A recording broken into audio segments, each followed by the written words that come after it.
just want to see it. I want to see the Vladimir in the hands of Xie got Vici. to play it, and we're never going to see it again.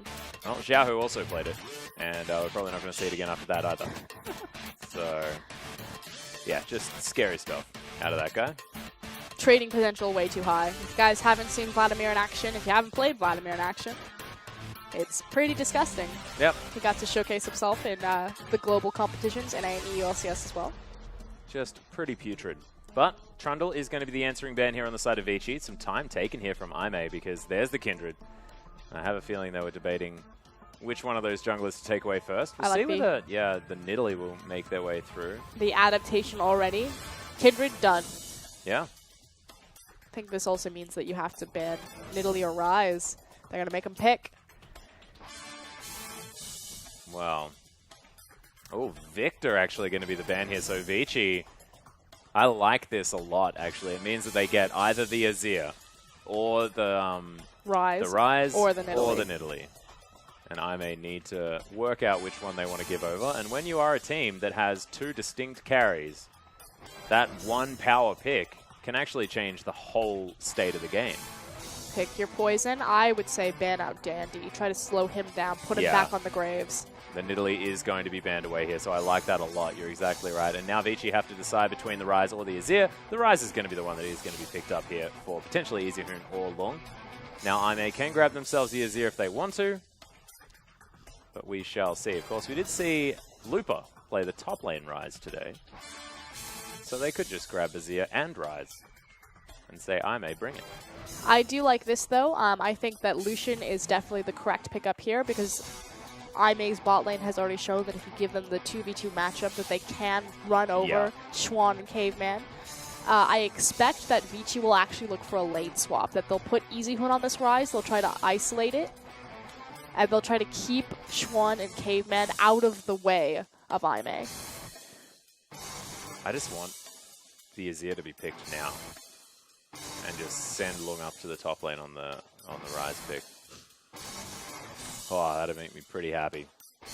Dandy thinking about his jungle choice as the Rek'Sai is currently being hovered. Coach home behind Vici, one of the legendary League of Legends coaches. Yeah. Ooh. Obviously has faith in the Rek'Sai. Certainly does. Without Bard on the table, though, it is going to be Vici picking up the Braum for Caveman. Worked out for them in game number 1. We'll see whether it can do in game number 2 as well. 5 seconds to go, and that's Rek'Sai one more time. Vici, they want to make it work. I still think that you lane swap, isolate Easy Hoon on Rise, and just give him a free farm lane. Let's see whether they can actually do it. Would also out game number 1. make Rek'Sai's job a lot easier away from standard lanes, and she is then just in charge of power farming and keeping tabs on a Voidless, rather than having the pressure on her to gank heavily and snowball a lane ahead. Well, Athena thinking about picking up the Azir now. Just pretty putrid. But Trundle is going to be the answering band here on the side of Vici. Some time taken here from Aime because there's the Kindred.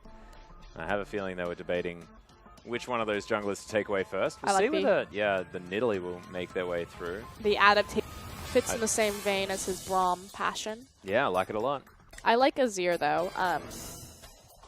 So yeah, there's always still a chance that Vici could flex the Rise into the top lane. I really like Azir against Rise. I know a lot of people in the 1v1 kind of talk about the counterplay that Rise has on Azir, but in terms of a 5v5 and a chaotic team fight, the number one thing that Rise is missing in his kit is an ability to gap close or to get on top of you, to lay down that burst damage. And Azir, once he has his Rylai's available, and with a nicely timed Emperor's Divide, can really help keep that powerhouse at bay. Yeah. It's obviously about surviving the lane phase, though, where Rise has some of his power back against Azir. Well, you can see that's going to be the team comp locked in here for Vici. Late game team fighting and scaling potential out of the Twitch, as well as that Maokai for the protection. We'll see how this Vici team fight comp is going to work as we move into the early stages. Road now to pick up his champion. Engage potential. It's generally what he wants. There's 29 seconds on the clock. And this Aime comp, really, really scary. They do have the late game insurance of the Azir there at the same time. And Amazing J back on his Echo, a champion he's super comfortable on. Especially into the Maokai as well. I mean, that matchup is a joy for the Echo. which is why I still think that Vici are going to lane swap. Yeah. A nice thing about Lucian is that he's strong in a 2v2 or a lane swap, which is why I think it kind of puts him just over the edge in terms of the AD carry tier list. Yep. But it is going to be the Alistair locked in. So look, all of that engage well and truly in the hands of Road if he wants it. We'll see exactly how IMA are going to play out this early stage of the game, because they're probably on a little bit of a clock here as we have a look at Vici's comp with that Twitch, with the near unkillable Maokai towards the later stages of the game, as well as Rise there in the hands of EasyHoon, a champion that he doesn't often get to play, but one he is definitely very good at. So Vici looking to play the long con, like you said, get it to that late game. Unfortunately, putting your eggs in their 80 carries basket hasn't worked out for them as well. Yeah. They do have the insurance policy in EasyHoon's Rise. And look, with Twitch, very different champion to that of the Jhin. And Chuan sort of had an awful first appearance on the Rift today. See whether he can turn that one around. But Avoidless back on a comfort here on the Gragas. Worked out great in game number 2. Amazing Jay on the Echo. Easily his best champion that we've seen him on this split. And Athena, silent achiever on the Azir in game number 2 at the same time. So look, just so much comfort from Aime. And it's just going to be the clash of the styles here as the coaches shake hands. Let's get into game number 3.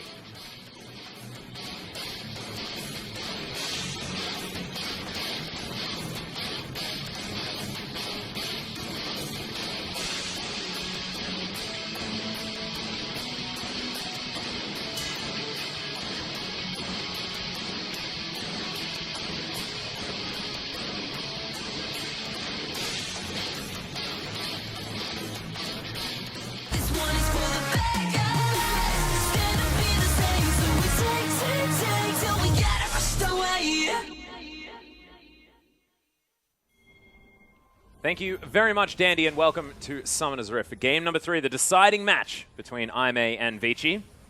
Both teams with compositions that they'd like, but we saw when Aime had a comp that works for them, it was definitely something they were able to execute on very, very well.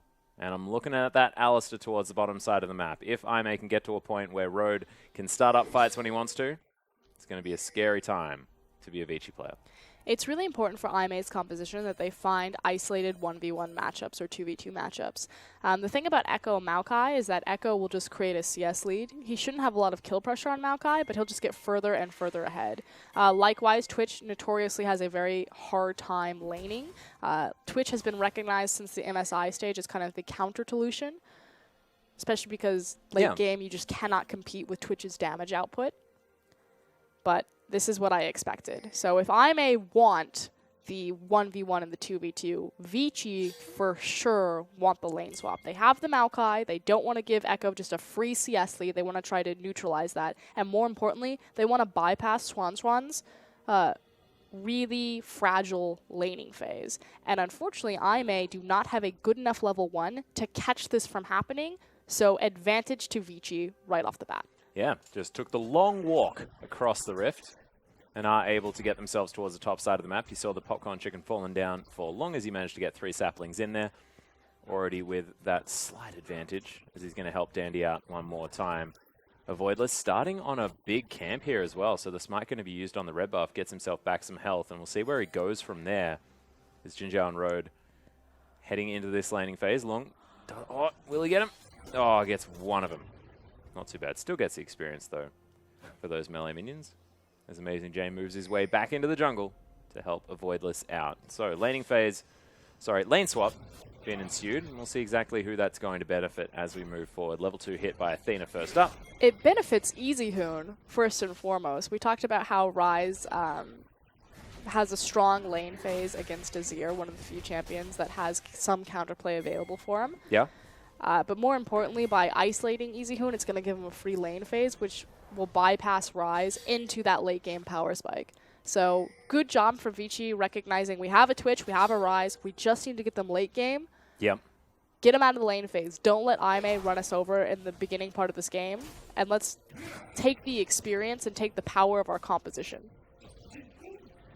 Well, it is just going to be EasyHoon at the moment, farming things out. Still very, very close, though.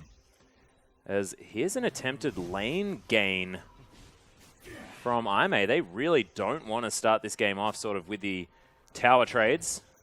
We have seen this before. They need to find the matchups, but by doing this, like, so we'll see if Twitch goes bottom. Okay, no. Vici are going to resign themselves. They're going to continue and funnel into the lanes. If they had decided to go bottom and to continually swap around, it would have been small CS leads for Aime as Vici were changing throughout the lanes. You can see Easyhoon had some assistance from his friends there in the mid lane, but Athena doesn't have to blow any of those summoner spells as Road and Jin Zhao are looking to head down to the mid. So desperate to fight or to make something happen here. Well, Chuan does have that wave crashing into his turret, so he's very safe just to farm out these. Jin Zhao does have a lot of creeps to his name, 24 to 21. We'll see. Longsword giving him a lot more stats here as well in this matchup. So the Lucian will be fine in this early stage, but of course, what you mentioned before, it's not really what this is about. Nope, it's about putting down Twitch and putting down Rise. So we gave the initial advantage to Vici because they were able to initiate the lane swap. Great response from Aime to counter this out and to follow them, get back into standard lanes, and not sacrifice too much CS there. There's a discrepancy between Long and Amazing J, and there's a discrepancy now between Xuan and Jin Zhao. But Long not too far behind, and he is 1v1 laning as well. This could be dangerous for the Maokai. At the moment, underneath his turret, Sat Magic's going to be there as well for the sustain. He's going to be feeling fine. Again, it's this idea that Maokai won't die. He's safe in the lane, or at least he should be safe as long as he plays it right. If he has a turret, yeah. But the issue is he's just going to continuously lose more and more CS. He doesn't have a ton of kill pressure on Echo, especially because his jungler is a Rek'Sai. Again, if you're looking at those 2v2s, Gragas, Echo versus Rek'Sai, Maokai. Small differences is the fact that Easyhoon has TP where Athena does not. So that's a possibility there. But otherwise, Echo's just going to keep this Maokai shoved in, and it's going to create a larger and larger CS difference. And more importantly, Echo's just going to bypass straight to his itemization, get to where his power breakpoints are, and run through team comps. You can see Amazing J with a great first buy as well. Picks up that Doran's Ring as well as the Dark Seal. So he's just going to be pretty strong. Lots of sustain. Bit of extra AP and just power in this laning phase. But Long did manage to get himself an extra Ruby Crystal, so a lot of extra health for the Maokai. But as we check in on things, 37 to 40 is the CS margin here in the mid lane as Easyhoon commanding the power and positioning, moving ahead of the creeps. Just making sure he wants to know where Athena is at all stages and looking very comfortable on the rise while he does it. Still has the teleport as well. In fact, Athena is actually pinging for support, and he's trying to draw Amazing J up into his lane. Amazing J was spotted out by a ward, which is what all that noisy pinging happened in your game was. Yep. And more importantly, Dandy's now shadowing underneath Easyhoon, so recognizes that his rise is about to be a target, but here comes Road from top. Yeah, Voidless is making his way in as well. Everyone collapsing as Easyhoon. There's the flash pulverize. Headbutt brings him back into the team, and he's just pushed underneath the turret. What a ragdoll.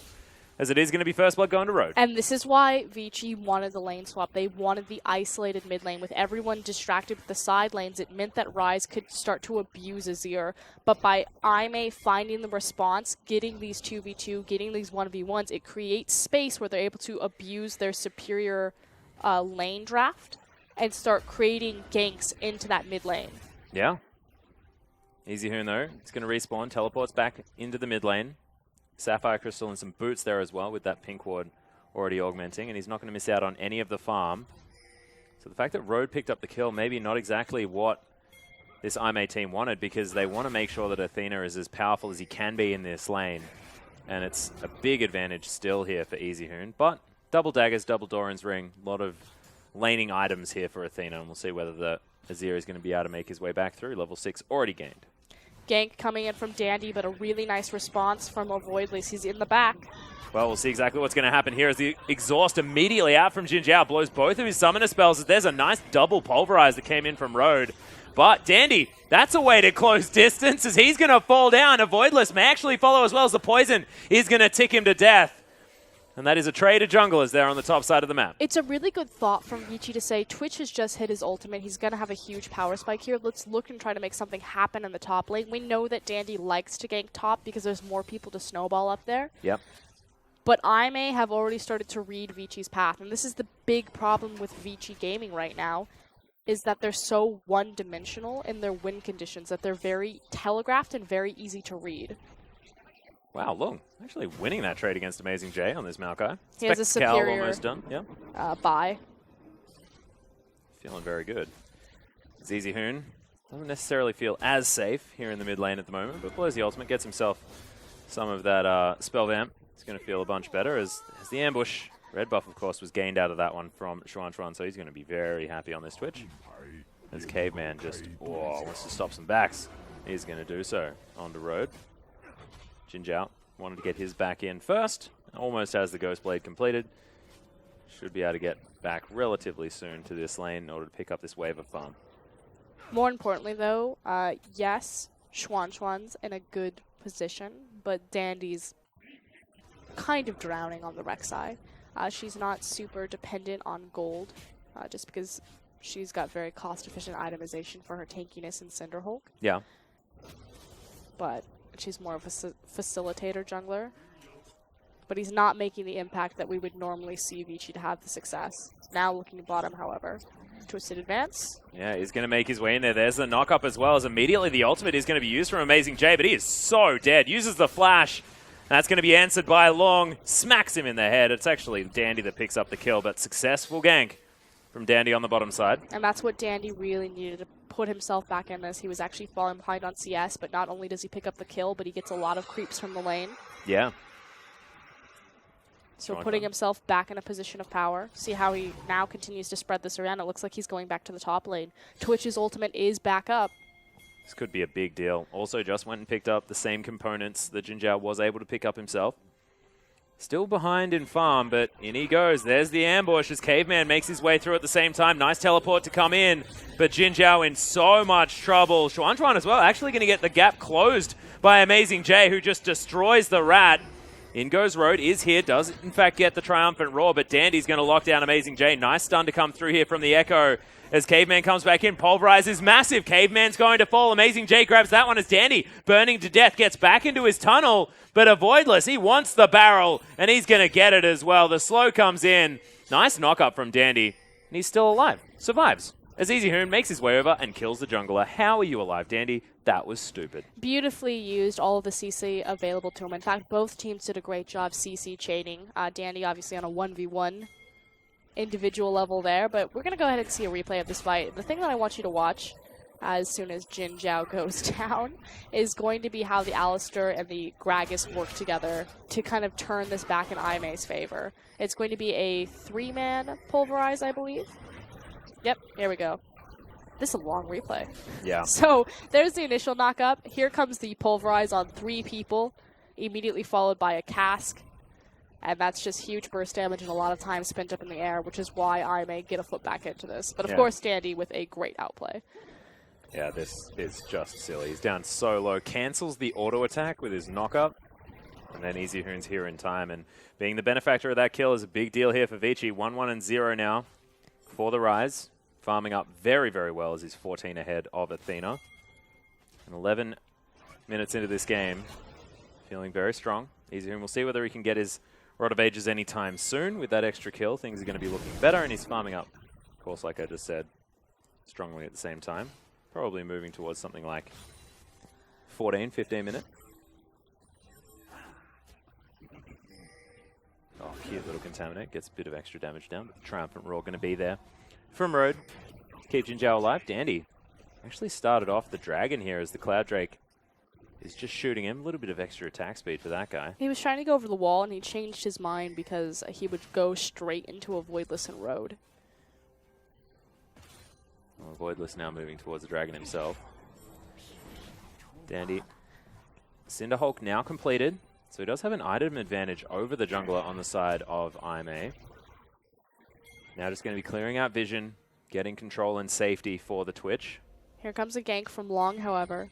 So again, trying to compensate for Easy Hoon, get him a little bit farther in this matchup than he already is.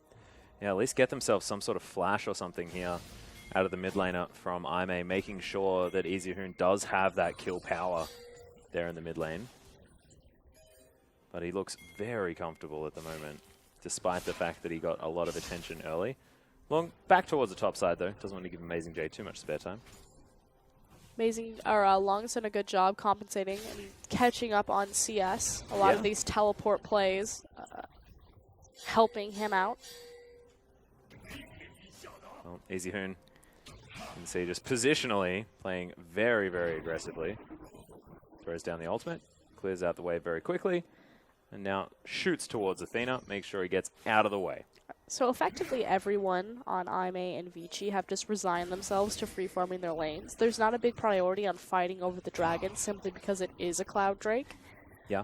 And both of these compositions do have threats late game. So I can almost say for 100% that everyone's saying, it's fine, we have late game. Well, you can see it's exactly what's been happening because it's very even. And everyone just seems to be more than happy to stick in a laning phase here at 14 minutes into the game. No towers to have fallen just yet. As Easy Hoon snags him with the Q over the wall there. Avoidless. Can't avoid that. Now Athena just continues to farm things out. 130 to 117 though as that gap continues to extend. And if the Twitch goes unchecked, I have a feeling this is absolutely fine for Vici. It's also fine for Aimee on the top side of the map. So again, it's good for Rise, it's good for Twitch, and it's good for Echo. Azir will be okay. He should be able to just neutralize the lane, or at least just survive, continue to get to really cost-efficient itemization. It's one of the reasons why Azir is still very strong, is that his items are fairly cheap comparatively to other mages. But we're starting to see the CS discrepancy open up, so Long has done a good job in all of the chaos and all of the TPs to shore that up. But Amazing J is starting to run away with it again. And so now it becomes this answer of, yes, Twitch is going to get big, but do Aimee have the answer in the Echo to get on top of him and to delete any sort of advantage that this elongated lane phase will give them? Well, there's the ambush. This one, Xuan is going to look for Jin Zhao. Relentless Pursuit going to get him to safety, though, so it doesn't take too much. This Contaminate's still available after that poison's ticking down. Ghostblade completed for both of these AD carries. In fact, the itemization extraordinarily similar on both sides of the rift for these champions. Remember, Cull was picked up from Xuan though. So he's going to have that extra 350 gold. To dive. There's a window of opportunity for Aimee to pull the trigger on a dive, although they're going to disengage from it because they were spotted out by the tunnels, simply because they know that Dandy is on the top side of the map because he gave blue buff to Rise, which is why you see the response now. Like, a play was being set up, but fizzled out very quickly. And a good reaction from Caveman. Well, Easy Hoon once again going aggressive here in the mid lane. You're right, it just feels like responses are good from both sides of this. Is Dandy not going to be able to see that ward? Everyone's set up like really defensively right now, and they're just kind of jabbing and poking and prodding, testing the waters. But yeah, checking out the walls, seeing whether they can get in anywhere. This is now very risky. It's a double TP. Yeah, you can see Easy Hoon moving down towards that bottom side as well as Dandy. He's going to make his way in. Preyseeker goes out. Caveman's there as well. The Twitch was in position to get that rat-a-tat-tat over the top, but they're not going to go too crazy for this one as Vici now just getting the vision control. They clear out the pink ward. It's too forced. I may need to make a pick. They need to delete someone instantaneously because if an elongated fight happens, they're competing against multiple teleports. Well, there's the headbutt pulverize that comes in. Xuan, really nice avoiding of that culling. As he's throwing down the ultimate. In goes everyone that was avoidless. He's going to be the first one to fall down. Nice exhaust onto Jin Zhao as Xuan's able to lock him down. Big pulverize from Rogue, but it's too little too late. And that is two easy picks for Vici. And this is exactly what I was just talking about. It's a double teleport composition. They're now looking for more. Yep, Amazing J doing Amazing J things here, running very, very quickly though, as they are just focusing on the turret. So Azir stays in the mid lane. He's going to try to trade the tower. Hopefully we'll get to check how much damage he gets there. But frankly, Aimee needed to set up a trap, and they needed to immediately delete someone because they knew that it was going to be a numbers disadvantage. Unfortunately, they engage on Caveman, and they're not able to take the Braum out instantly as opposed to the Twitch, and that was the big mistake. From there, they tried to set up their trap. It was mediocre. They didn't get the pick. The double teleports came down, and Vici ran them over. And it was really unfortunate timing, honestly, from Aimee because Xuan was in the perfect position with that ambush in order to capitalize on all of their attention being on Caveman, which is exactly what he wants. Dandy finally able to clear out this ward. He's going to do so. And the Rek'Sai, 1, 1, and 3, doing quite well. We'll see if Vici can make this work. Does open up their opportunities for future games. Renan's Hurricane now done for Zhuan as well. That was just a Zeal before. I love how both teams have just resigned themselves away from the Dragon. Yeah. Like, they don't care. They don't care about a 5v5. They don't want to throw away any late game scaling potential on just making a mistake early game and just an early skirmish. So they just we have a 20-minute lane phase where everyone's just, it's fine, farm it up, make small ganks. I mean, it's IMA trying to be really proactive and force things, and just a great response and global or semi-global comp out of Vici to just counter. Yeah, and Vici just looks so comfortable. This is their style. They don't know where to force. It can't be on the bottom side of the map. If they want to make a play like that, they need to make it on one of the teleports. Either make it on Easy Hoon or make it on Maokai, but they don't have kill pressure there. Like it's much more difficult to kill into the mid lane just because it's a shorter lane, especially for how strong Easy Hoon is. And there's not a lot of kill pressure on Maokai because he's at this point where he's incredibly tanky, but those are the people that they need to be ganking because they need to gank one of the TPs. And is this a question for how sort of the early game was ran here from IMA? Because, I mean, we're looking at Lung, and in series prior to this, I mean, the Maokai Echo matchup has gone horribly wrong for the Maokai, but Lung's just been able to navigate it almost effortlessly here as the Rune Prison does come down. Athena takes a cue from Easy Hoon. I mean, the strength that you're getting here is that your Echo's going to get exactly what he wants anyway, but hold on top lane. Yeah, Dandy actually able to get into position, so they're not going to be able to do too much here to Caveman. And, of course, Zhuan. As Lung able to just be a menace. Steals away the blue buff and gets the twisted advance onto Athena. He gets locked down, though. The last E is not quite enough as Amazing J has to use the chrono break to get out. And Vici say, yeah, no, we'll take that fight any day of the week. Explosive Cast comes in, but it's not going to clear out any minions nor do any damage here on the side of a Voidless. And Vici steal away the blue buff, give it to a Maokai, and then take the outer turret in the mid lane. The snowball has begun. I may prioritize the wrong lane when trying to gank against Vici's composition. It should have been the Ryze. Yeah, it and he fell down early. That just wasn't enough. Maokai early, but no follow-up. And now it's just these passive leads. The fact that Easy Hoon won mid lane, that strength then bleeds over into the blue jungle.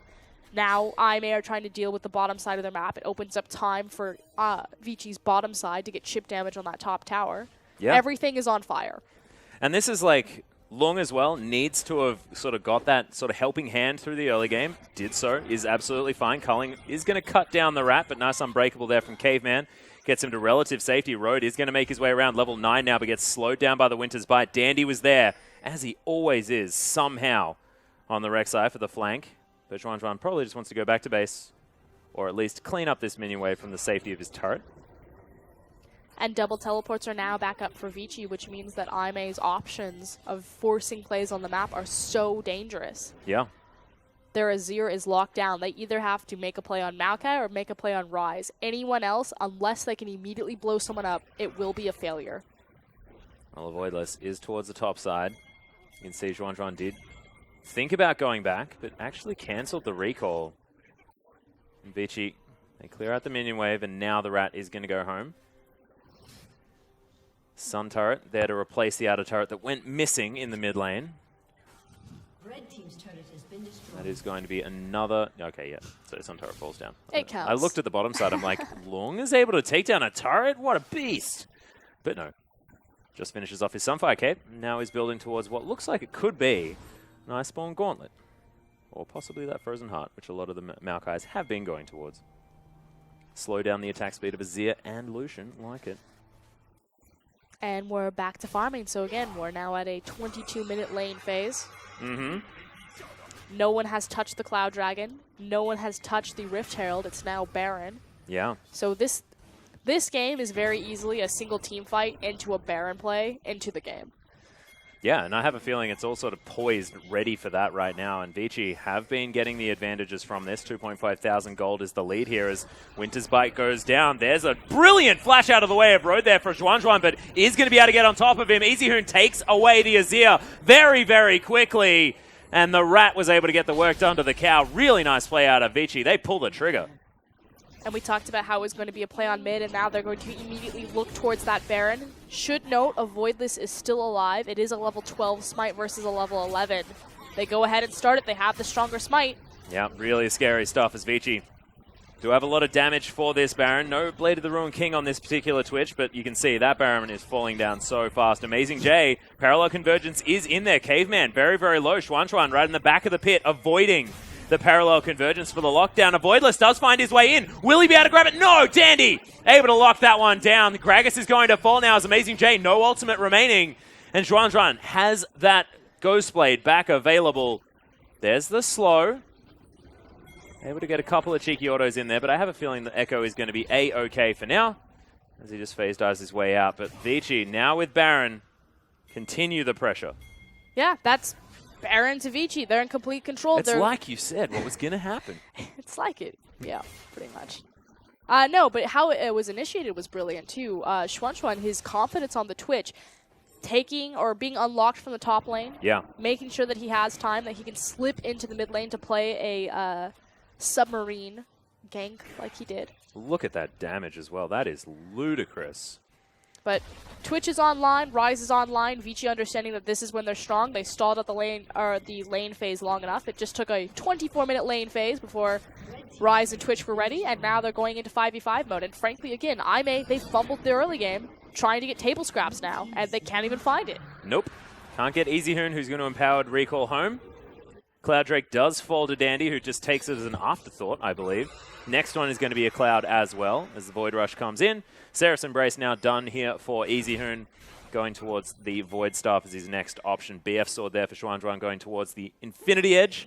And he did 4 times the damage of the highest damage dealer on Aimee in the last teamfight. But that is pretty silly. Imagine how different this game might have been if that Cloud Drake wasn't something like an Infernal. Yeah. Because Aimee, for the very beginning part of this game, actually had the lead. Again, they had the superior 2v2 and the superior 1v1 outside of the mid lane. And they had control over the river for a good portion. It wasn't until Vici made the most out of their double teleport comp and the items started coming in before power swung back to them, and Aimee getting really frustrated, ganking and prioritizing the wrong lanes, being punished by the mobility of Vici's comp. Yeah. But they were allowed to do that because the Dragon was never a contested objective. Well, Easy Hoon actually going to go aggressive here at 1v2. The ultimate was actually burnt out of road as well, as Easy Hoon going to chase after. Culling flies through, but it's not going to do anything here as Vici, 4 men strong, trying to do some work here on the bottom side, and that is just so dangerous. When Easy Hoon's able to go 1 versus 2, just creates man advantages for Vici everywhere they need them. And with the Baron buff, they're able to take down the inner turret on the bottom side of the map as well. Easy Hoon's still chasing. He's hunting these guys. Just clinical. Vici are just playing, they're just playing the map. They didn't even need to play their opponent. Yes, there were opponents in the lane, but this has pretty much been a PvE game from Vici. Yeah.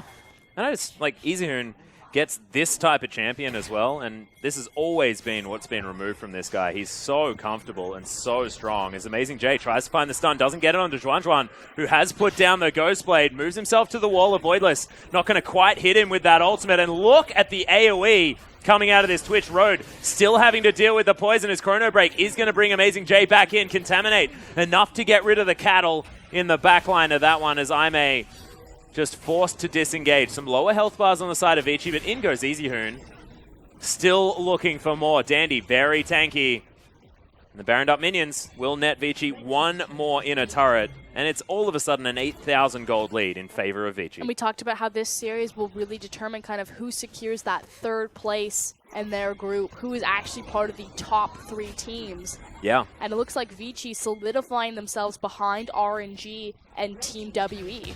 Moving themselves back into that position most definitely as Caveman finds himself a pink ward. Decides that it's going to take him too long to take that one down, but still yet to break open the base. Vici is going to go home, grab a whole heck of a lot of items, one of them being a Titanic Hydra here for Dandy. And that's a big thing. The fact that Dandy is making the Rek'Sai pick work for Vici Gaming. Again, yeah. Dandy is a phenomenal Rek'Sai player. Vici are not a phenomenal Rek'Sai team. No. They really need him to step up to be a carry when Easy Hoon allows the rise, or when Easy Hoon gets the rise. Obviously, he has more than enough power, but Dandy did a great job balancing everything out on this Rek'Sai pick, and more importantly, Xuan did a great job not immediately feeding his lane away. That's a very good point. In fact, played very, very well, especially in the last couple of team fights. 4-1-4. He's done phenomenal right now. Yeah, he got a lot of assistance from his jungler, but he's able to use it. That's the main thing, is he's on an assistance-based jungler in Dandy right now. As Long has found Road. Jin Zhao is going to be the main target, though, as in goes... Look at that damage with that Infinity Edge built up. He is gigantic. Baron power play close to 5,000 gold here for Vici.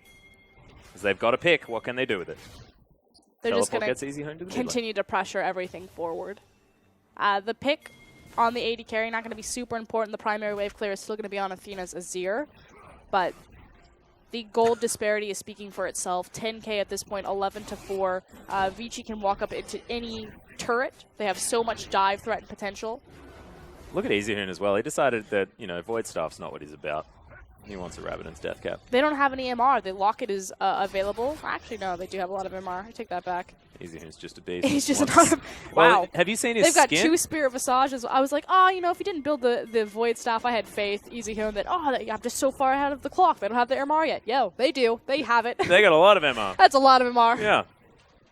But it's EasyHoon, and he's a wizard. Look at him. He's wearing it right now. That Rabbidan's Death Cap right on his head. So thematically, you really got to make sure you pick that item up. Let's justify it. It's the blue buff. He's got the 15% AP, so he needed the... Aha! Double multiplicative scaling. Yeah, I got to get the amplifiers in there. That makes sense. I actually think it's additive scaling, unfortunately. It should have just been a Void Staff. Yeah, definitely should have. But Vici going to continue sieging things up. Of course, EasyHoon very far ahead. Actually, probably not that far ahead. Really. He's facing across from 2-1-1. 2 Spirit Visage, a Locket of the Iron Solari. Yeah. So I hope that that's an Abyssal Scepter in Athena's back pocket soon. Mm-hmm. Uh-oh. Well, yeah, Amazing J, Corona breaks his way to safety, says, well, I made a mistake. Thankfully, Ultimate is going to be available, and he has a fair bit of cooldown reduction, 30%. In fact, from those items alone, he'll have that one available one more time relatively soon. Road creating a bit of pressure here as Long was trying to push up the bottom lane, but it just seems like Vici not quite as able to find their way in. Thankfully for them, another 7 seconds until that Baron is available. And Dandy just going to yell at the Wolf Camp, get himself over there at the same time. It's Dragon up once more. Good news for IMA is that they got over here early so they can start laying down some counter vision. They weren't beaten to the punch and walking into a Vici trap. Ah, yes, Cloud Dragon. We need to kill this now so we can get the Elder Dragon to spawn for us. Damn right. This super all-powerful double Cloud Drake Elder Dragon. What a beastly situation. But EasyHoon going to easily add some damage there. Dandy, with his Titanic Hydra, feeling pretty good taking this one down. So next one, going to be that Infernal Drake, the Elder Drake, as you can just see. And Vici able to still regain control around the Baron Pit despite picking that objective up. EasyHoon sold his pink ward to pick up a Negatron Cloak. Thought you were going to say he sold his Rabbidan's to get a Void Staff, and I was about to commend him, but didn't happen. I mean, it's just the difference between like sustained penetration He damage does have a lot of damage versus onto just like Athena raw if Road isn't burst there. damage. Yeah, I dig it. Lots of damage onto Jin Zhao if Road isn't there. There are definitely there are options. There are options. We'll get estimates. I think it's more important that he's just level 16. And so incredibly confident on this champion as well. Like, if he rocks up to that level 13 Lucian, that guy's dead either way. Yep. And check out Schwan, level 15. Mm-hmm. Well, Parallel Convergence is going to make its way into the Baron Pit. You can see Vici just pressuring Aimee out of this one. Lots of creeps towards the bottom side of the map, and Vici having control of that wave is a big deal. Teleports are also there very soon until EasyHoon does have his available. They've got their waves prepped as well. Yeah. Just about being patient, being clinical. That's a double pink ward. Yeah, they do want to be able to regain vision in this Baron Pit, as Long just going to branch punch both of them. Feeling very good about that. What a goalie. There's Amazing J spotted on the bottom side. This Baron buff is going to be immediately started. Wards to be chucked over the side. You can see Athena was able to get one in there, as there's the teleport. Amazing J wanting to make the desperation play. And Dandy, he's already in there. Massive three-man knock-up already as Athena decides to evict him from the area, but you can't get out of the way of the twisted advance, and Long's able to lock him down. Already, Xuan just completely unnoticed in the backline from Aimee, doing so much damage. Long, what a god.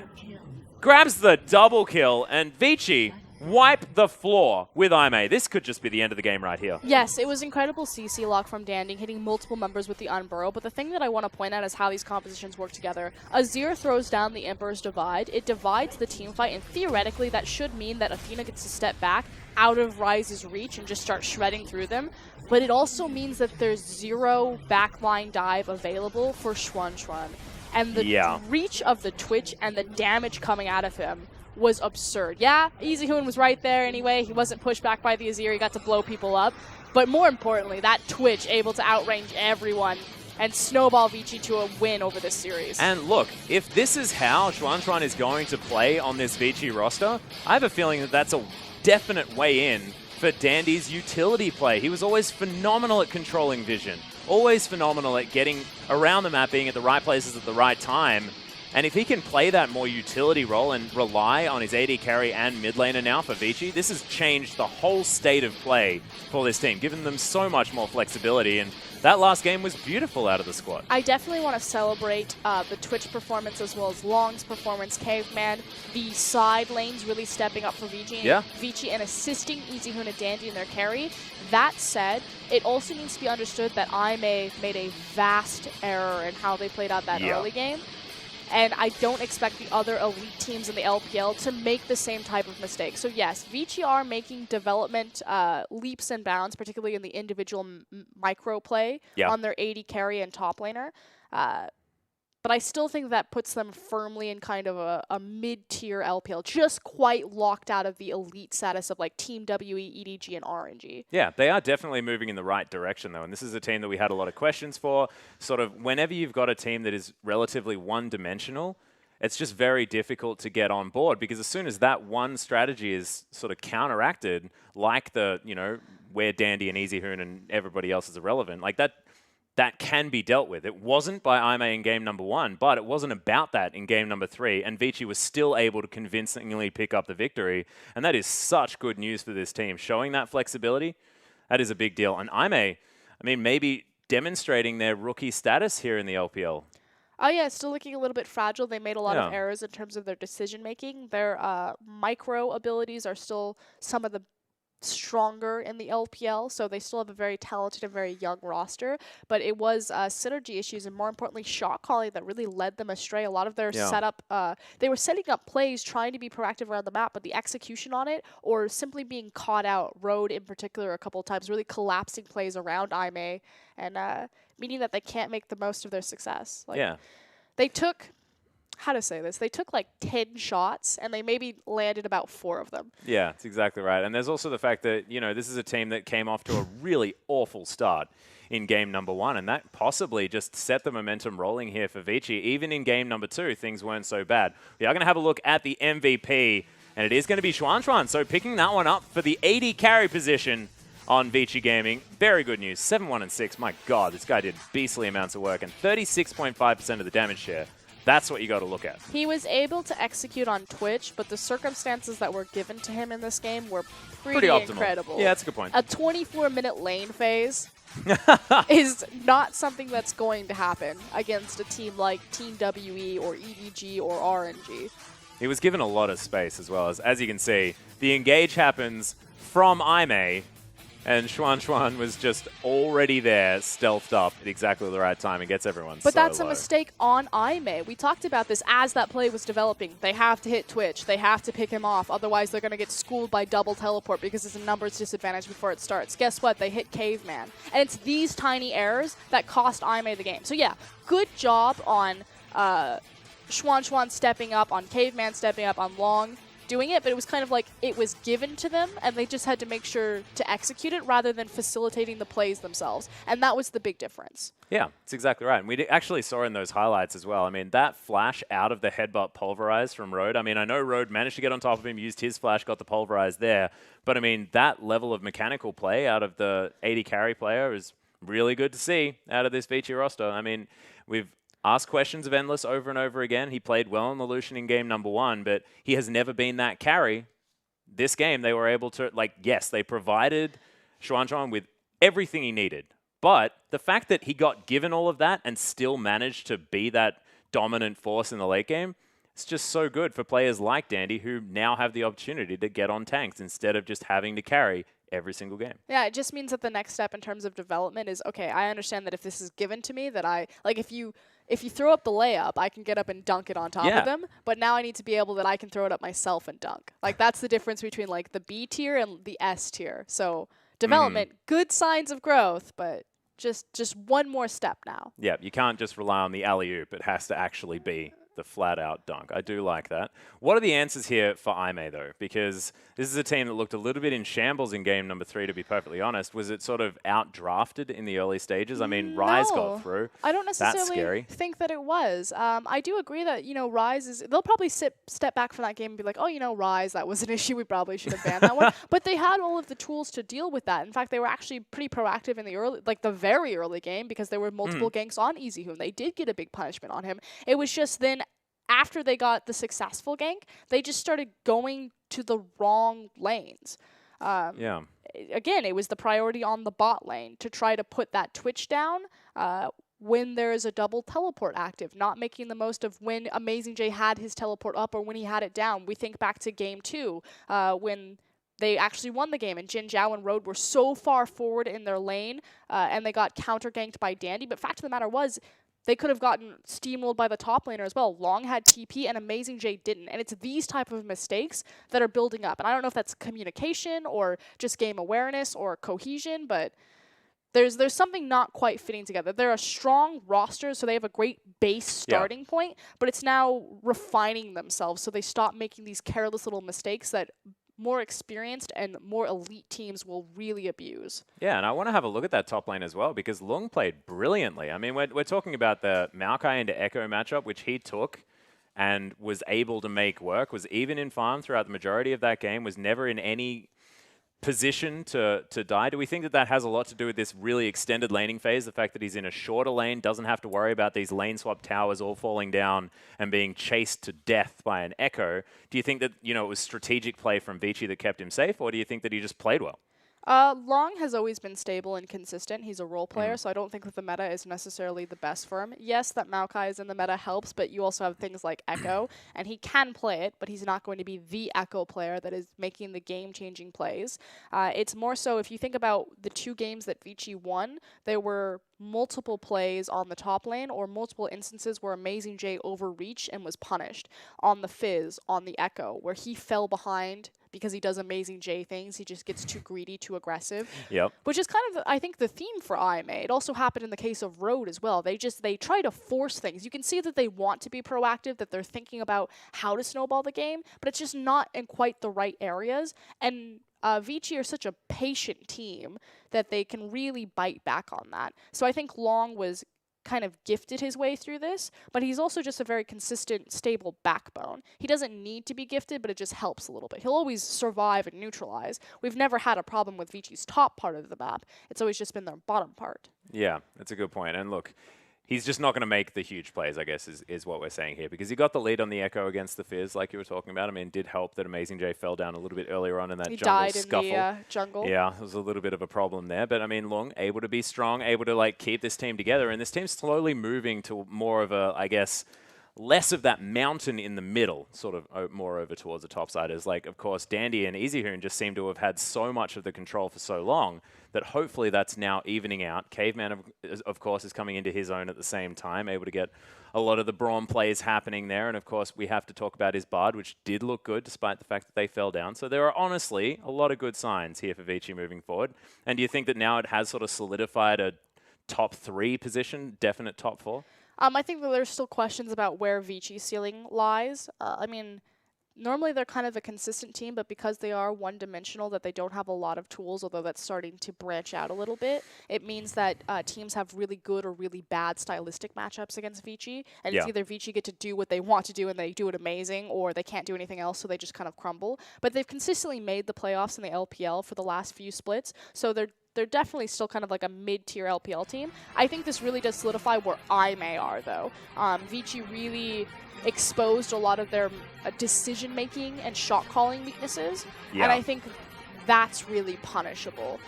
They were boosted up a little bit because 6.10 is a very scrappy team-fighting meta, and they're a very scrappy and team-fighting team. But against a very patient, a more methodical, and a smarter team, I may just crumble. And I mean, look, you can see their fighting is actually very, very strong. We saw here at the beginning of it, things worked out quite well. Amazing J able to take down the Twitch very effectively. They had that brilliant CC chain. And then Dandy outplays the hell out of a Voidless. And this is where EasyHoon just found his way back into the game after those early gangs. Yeah, just a lot of things went right for Vici this game. Good reactionary play. Having better target selection, understanding where to be on the map better than IMA. But again, IMA, they have the idea. We should be doing something. They just have no idea where to do it. And did you actually see that out of EasyHoon as well? He flashed to get a Rune Prison on the Lucian, and then immediately turned his attention to the rest of the players. Knew that Twitch was able to take down that kill. Always facilitating, always sort of orchestrating exactly where the best use of his damage is, especially when he's on the rise, where he doesn't need to think about what he's doing. This guy is just so good on the champion that it's all about getting that execution down perfectly. Really beautiful to see as this was close. No cigar as Dandy was able to lock down the Baron. Such a risky play, though. Yeah, it's always a 50-50. But no, like you said, kind of going back to your main point that EasyHoon is so good as a facilitator. Dandy and EasyHoon are probably the two best facilitating jungle mid duo that you could possibly ever have in a combination. And the issue is that we needed someone like Xuan earlier to stand up on a hard carry and make the most of all of the resources that he's been given. Yeah, and now I guess he is able to do so. Does have that Twitch now in his back pocket, and we'll see whether he can transition to something, you know, like the Caitlyn threat, something like that. Maybe even develop more of a hard carry, mid-range style AD carry. I have no doubt that he could do that he could play the Twitch, that he could play the Caitlyn. It's just an issue of can he do it if he doesn't get a 24-minute lane phase. Yeah, that's a very good point. But ladies and gentlemen, we do still have one more series to go. After the break, we are going to have WE taking on LGD for our final matchup of the night. Don't go anywhere.